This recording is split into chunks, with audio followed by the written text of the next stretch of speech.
Guys, welcome back to a brand new video of Apple Topics, and in today's video I'm gonna be fixing JoyCon drift.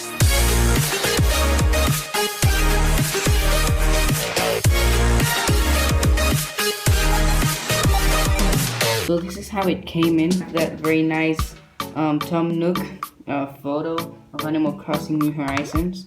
So we're gonna open this up. You can see their joystick replacements made in China. So it has a little scotch in here, which I already took off. See? Basically, what comes in this little package, very nice little box, is this plastic piece. It's like black, not plastic, like, oh gosh, I forgot the name. Like rubber. It's rubber, little pieces of rubber. So you put it on top, like on top of the normal piece, and then you can see there, that's how it would look like. So very nice of them to include this, but they do include some replacement screw. And then this one comes with two replacements. So for example, you put one for the left and right Joy-Cons. They look a lot like the original, so I don't think if you buy these replacements, you eventually might get Joy-Con drift again, and you would have to replace them again. But it will fix this, the drift for now. And yes, I did try with some compressed air and stuff, and yeah, it still has drift. So you can see it has two included, and then you've got this little piece. So that's this door, I guess. Where you can call in case you need any help. So let's put that in the box, and I'm gonna quickly show you the drift problem. So I'm gonna take the piece off, and let's see. Let's just go into a quick game here. Okay. So you'll see there how drift works. I'm gonna let my see how the drift is affecting the gameplay.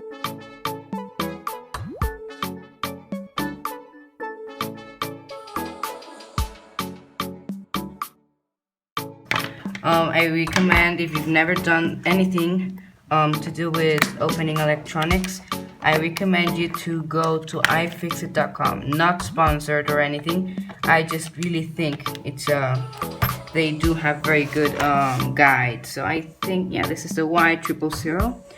Let's go ahead and start. So you can't really turn it off. So if you click something, it will turn on. You won't see if this one turns on because the LEDs are broken, but you've got one Y000 screw there, another one there, another there, and another there. So 4 in total. I'm gonna take those out, and I'll be back. Okay, so after you take the 4 screws out, you're gonna be able to simply pop this back piece out. You might need to use your fingernails or something, and then you're gonna open it like this side, and then you flip it like that. So the side where the rails are, you flip it towards that side. So let's do that. Sorry if I say too many times. Yeah, whatever. The first thing you want to do is you want to use some kind of tweezers or plastic spudger or something to disconnect the battery, because as you can see, if we look at the switch, it's still connected. So yeah. Oh, I just realized I never showed you the drift in settings of the right Joy-Con. I just showed you the left one. So if you quickly go here, click it, you can see there the drift.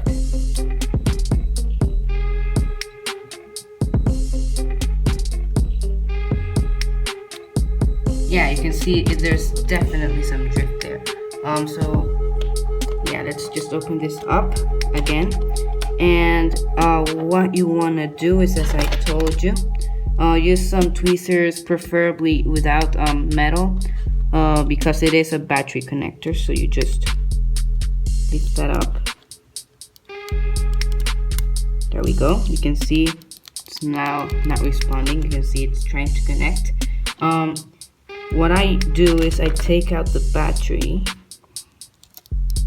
So the first time you try to take it out, it's gonna be a little difficult because of the it does have a little bit of adhesive, but I have opened this JoyCon before, so it is not as difficult. The adhesive has lost its strength a little bit. So what you want to do is take out the screw over here, a screw here, and a screw there. I think that's about it. You want to take this piece off. That's what I usually do. And by the way, you also want to disconnect your charging pins. So basically this part, and then this part, which is your LEDs and SR buttons. In my case, the cable is ripped off. So yeah, let's go ahead and do that. I don't have like a normal plastic spudger, so I'm gonna use these tweezers, which I hope work good enough. You want to try to not break the connector. So you don't want to pry the connector open. There's a little flap, not in the side where the connector comes in, but the other side. It's a little white piece. So there you go. You would have to disconnect this piece too, but as you can see, I don't have to do that. Now you wanna lift this up. You want to be careful because you still have one cable connected. So what I do is, honestly, that cable is very, very hard to connect. So I try to not disconnect it if I don't have to. But it is kind of difficult. You have to kind of maneuver here. Yeah, you want to be very, very careful here. There we go. So I flip that over, and then all you have to do now is unscrew that screw right there, and then unscrew that one there.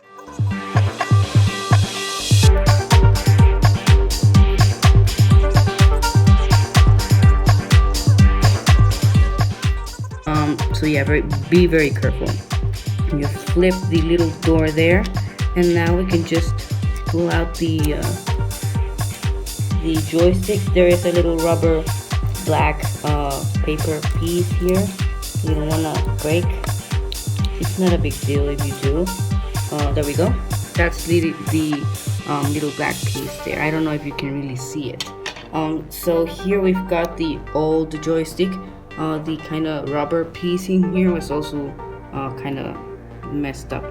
So that I know of, both work on both sides. So I don't think they're like, I don't think they only work in one part, like in the right or only in the left. So what I'm gonna do is I'm gonna use the tweezers. You wanna be very careful, preferably plastic, as I told you, not metal tweezers. Not only because when you take out the battery, it is a little dangerous to use metal, but also metal can puncture the cable very easily. So you want to be very careful here.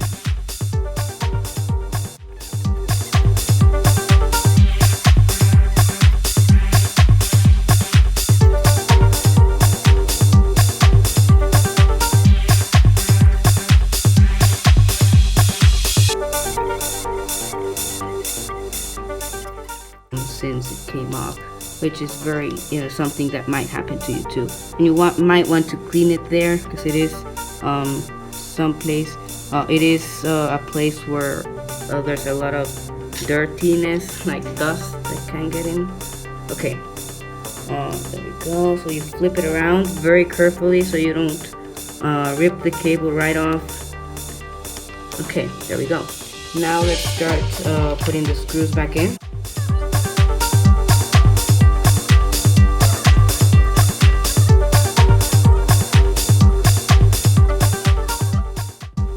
If I didn't have the cable ripped off, I would recommend you to unscrew this plastic piece first and then disconnect this cable, because it is kind of difficult to access it in that little slit there. So let's see here. One more screw right there. Okay, Let me just test this out. So it kind of feels more firm. Okay, so that should be all the screws. We're gonna go ahead and connect the right part, the back part of the Joy-Con. This is a very tedious and very hard process. So take your time, like I am. So this video might be a little long. Do not rush it.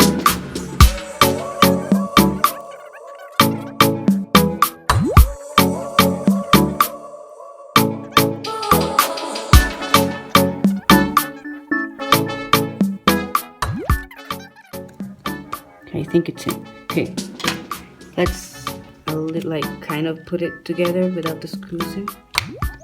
Oh, so it's already connected. We might have to calibrate the stick.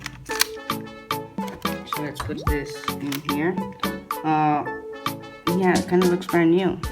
Okay, so I am editing the video right now, but I did want to mention real quick that the JoyStick, the new JoyStick, feels different, but it's not because it's like different to the old one, because I think the design and all that is the same. But the thing is that the old JoyStick is very loose. Like you could move it a lot and nothing would happen. You would have to move it all the way to the sides, so the switch would recognize that you have moved it. So yeah, let's go back. I want to calibrate it, even though it's honestly perfect. Okay, let's calibrate it quickly. Yeah, went very well. So you can see there, works very good and it feels very nice. As you can see there, it goes around the circle, very nice. If we compare it to the left one, which has a little drift here, but it's honestly not very noticeable. Okay, so let's go ahead and try to put the screws back in here. So yeah, that's about it. I'm gonna let my brother there play for a while, because it is 9:20 p.m. so it's kind of late for us. Yeah, that's about it for today. Thank you for watching. Don't forget to subscribe and click the bell icon if you want to see more content. And thank you for watching. Like the video, please comment down below, and I'll see you next time.